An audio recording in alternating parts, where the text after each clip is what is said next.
নতুন এক অধ্যায়ের শুরু বার্সেলোনায়। কিংবদন্তি খেলোয়াড় ও কোচ জাভি হার্নান্দেজকে বরখাস্ত করেই নতুন শুরুতে আর কোনো দেরি নয় কাতালান ক্লাবটির। তবে জাভির শেষটা হলো চোখের জলে ভেসে। হবে নাই বা কেন? বার্সা থেকে কিংবদন্তিদের বিদায়টা তো সবসময়ই হয় অপ্রত্যাশিতভাবে। ভুল বোঝাবুঝি আর একরাশ ক্ষোভ সঙ্গী করে ক্লাব ছেড়েছেন জাভি।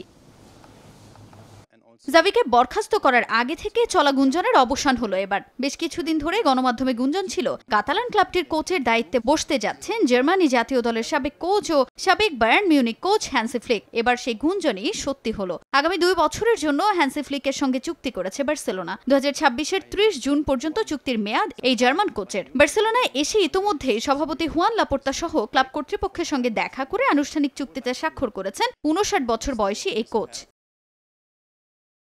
ক্লাবের হতশ্রী দশার পরিবর্তনে ফ্লিককে জাভির স্থলাভিষিক্ত করা হয়েছে। আনুষ্ঠানিক চুক্তি সম্পন্ন হওয়ার পর বার্সেলোনার ওয়েবসাইটে এই খবর নিশ্চিত করেছে ক্লাবটি। তবে ঠিক কত আর্থিক চুক্তিতে ফ্লিককে দলের দায়িত্ব দেওয়া হয়েছে তা এখনও নিশ্চিত করেনি বার্সা। আগামী মৌসুমে হ্যান্সি ফ্লিকের হাত ধরে ঘুঁচবে শিরোপার আক্ষেপ। ক্লাবের দায়িত্ব নেওয়ার পর খোদ ফ্লিক জানান, শুধু লা লিগা নয়, চ্যাম্পিয়ন্স লিগেও ভালো করার প্রত্যাশা তার।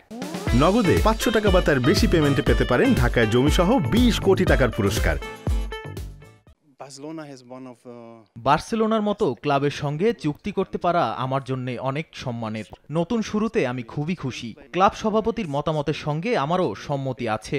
আমি মিউনিখে বেশ কিছু ট্রফি জিতেছি, তবে ট্রফির ক্ষুধা আমার বরাবরই অনেক বেশি। বার্সেলোনার হয়ে লা লিগা সহ চ্যাম্পিয়ন্স লিগও জিততে চাই।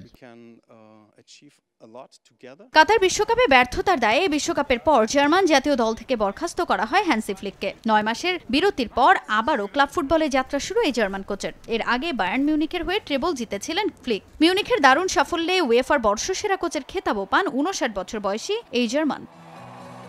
তাজিন খন্দকার, সময় সংবাদ।